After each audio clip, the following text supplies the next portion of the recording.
Halo semua, salam sejahtera Malaysia. Saudara-saudara semua, tuan-tuan dan puan-puan. Satu pendedahan terkini berkaitan dengan isu beberapa individu yang telah terlibat menyembunyikan duit yang begitu banyak sekali, ratusan juta, dan banyak lagi. Duit ini telah disembunyikan di luar negara. Akhirnya pendedahan daripada SPRM ini sudah pasti mengejutkan ramai orang, terutamanya Perdana Menteri dan semua rakyat Malaysia. Akibat menyorok ataupun menyembunyikan ratusan bilion, seorang ataupun beberapa menteri, termasuk juga bekas Menteri Kewangan, telah dipanggil SPRM. Bukan itu sahaja, namun beberapa individu yang lain juga telah dipanggil SPRM untuk memberikan keterangan. Seorang bekas Menteri Keuangan turut disiasat oleh Suruhanjaya Pencegahan Rasuah Malaysia. Persoalannya, siapakah bekas Menteri Keuangan ini? Dalam isu yang berkaitan, seorang bekas Menteri Keuangan disiasat SPRM berhubung Pandora Papers yang mendedahkan mengenai penyimpanan harta di luar negara yang berjumlah ratusan bilion ringgit. Difahamkan juga menteri berkenaan sudah diambil keterangan di Ibu Pejabat SPRM Putrajaya. Jadi bekas Menteri Keuangan. Sebelum ini yang pernah menjadi Menteri Keuangan adalah yang baru-baru pada era Muhyiddin Yassin dan Ismail Sabri menjadi Perdana Menteri. Menteri Keuangan adalah Tengku Zafrul. Dan Lim Guan Eng, Najib Razak pun pernah menjadi Menteri Keuangan. Saudara-saudara semua, sebelum saya meneruskan isu hangat hari ini, saya meminta jasa baik Anda untuk bantu channel ini dengan menekan butang like, share, dan subscribe. Dimaklumkan dalam satu laporan, BH, siasatan ketika ini adalah menjurus kepada kekayaan luar biasa yang dimiliki beberapa individu, termasuklah bekas menteri dan individu kenamaan yang lain, serta keluarga mereka. Selain kaitannya dengan syarikat luar pesisir di luar negara, SPRM juga menyiasat kemungkinan ada hubung kait kewangan yang dimiliki, hasil daripada tender dan juga projek kerajaan.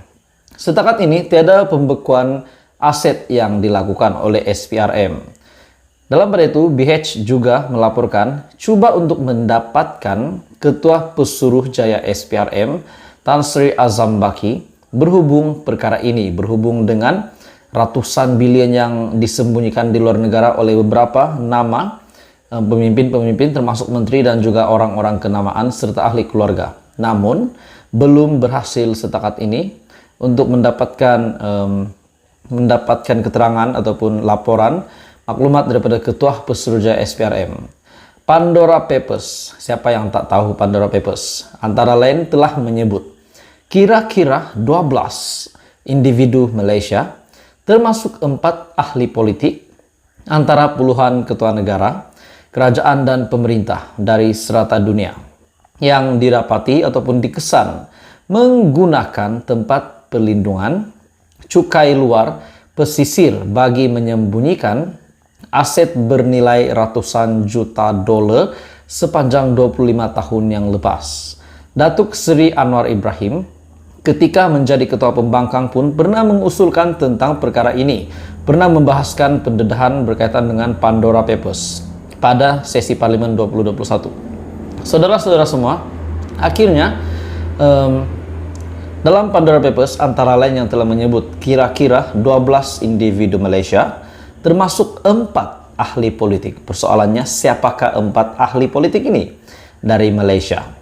Antara puluhan ketua negara, kerajaan dan pemerintah dari serata dunia yang didapati menggunakan tempat pelindungan cukai luar pesisir bagi menyembunyikan aset bernilai ratusan juta dolar sepanjang 25 tahun yang lepas. Saudara-saudara semua, pendedahan hari ini Sorok ratusan bilion, akhirnya bekas menteri dan beberapa individu yang lain dipanggil oleh SPRM. Salam sejahtera Malaysia. Saudara-saudara semua, tuan-tuan dan puan-puan semua. Sebelum ini, yang di Pertuan Agong ada membuat kenyataan berkaitan dengan pengalaman yang di Pertuan Agong telah melantik ataupun telah menjadi yang di Pertuan Agong di era ini, yaitu sebanyak 4 Perdana Menteri yang telah dilantik, yaitu Muhyiddin Yassin, Ismail Sabri Yaakob, dan Anwar Ibrahim dan juga Mahathir.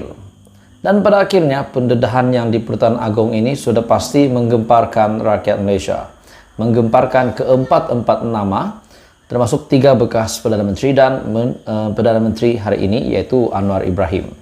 Saudara-saudara, hari ini pendedahan terkini daripada yang di Pertuan Agong yang pasti mengejutkan seluruh Malaysia, terutamanya di negeri Sabah dan juga di negeri Sarawak. Saudara-saudara, ada satu kejutan ataupun ada satu kenyataan daripada yang di Pertuan Agong. Beliau telah membuat pendedahan berhasrat mahu memandu di Lebuh Raya Pen Borneo.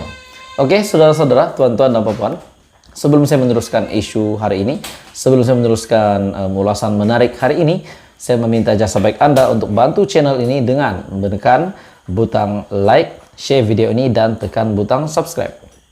Yang di Pertuan Agong, Al-Sultan Abdullah Riayatuddin Al-Mustafa Bilasha menzahirkan impian untuk memandu menelusuri Lebuh Raya Pen Borneo di Sabah dan Sarawak. Wow, ini satu penghormatan terbesar bagi negeri Sabah dan negeri Sarawak. Dan ini sudah pasti mengejutkan ataupun satu berita yang pasti menggemparkan Abang Johari dan juga Ketua Menteri Sabah, yaitu Haji Jinor. Seri Paduka melahirkan rasa sukacita prestasi dengan pelaksanaan proyek fasa 1 Lebuh Raya Pen Borneo di Sabah dan Sarawak yang dimulakan pada tahun 2015 serta dijangka siap sepenuhnya pada tahun hadapan, yaitu pada tahun 2024. Menjadi impian beta untuk memandu menelusuri Lebuh Raya Pen Borneo ini, khusus untuk beta mengenali dengan lebih rapat lagi rakyat beta di pedalaman Bumi Kenyalang dan juga negeri di bawah Bayu. Program kembara ini sedang dirangka oleh Istana Negara dengan kerjasama Kerajaan Persekutuan, Kerajaan Sabah dan Sarawak, Tita Al-Sultan Abdullah dalam Tita Diraja Sempena pembukaan penggal kedua Parlimen ke-15. Selain memberikan tumpuan kepada penyediaan infrastruktur dan kemudahan awam melalui kemampanan sektor pembinaan, Al-Sultan Abdullah bertita usaha membangun dan memperkasa ekonomi di seluruh negara, termasuklah di Sabah dan Sarawak, perlu dipergiat. Al-Sultan Abdullah bertita pembangunan kompleks mahkamah di Sabah dan juga Sarawak juga wajar diberikan perhatian bagi memperkasa pentadbiran undang-undang, infrastruktur berkualiti, dan perhubungan akses luar bandar akan ditingkatkan menerusi pembinaan jalan luar bandar, jambatan, utility, bekalan air bersih, bekalan elektrik, dan kediaman yang jauh lebih baik. Jurang pembangunan ekonomi semua kaum dan etnik termasuk orang asli terus ditangani bagi melahirkan masyarakat desa yang berdaya tahan dan berdaya saing. Dalam pada itu, Seri Paduka juga bertita, kerajaan sudah mengambil tindakan segera dalam menyelesaikan isu-isu berhubung tuntutan Kerajaan Negeri Sabah dan Sarawak mengenai pelaksanaan Perjanjian Malaysia MA 63, yaitu Perjanjian Malaysia 1963. Saudara semua, ini satu berita baik kepada Ketua Menteri Sabah dan juga Abang Johari, Premier Sarawak. Menyentuh berkenaan dengan MA 63, ini satu berita yang baik yang disampaikan oleh yang di Pertuan Agong. Apa komen Anda? Teruskan bersama di dalam channel ini. Jangan lupa tekan butang like, share, dan subscribe.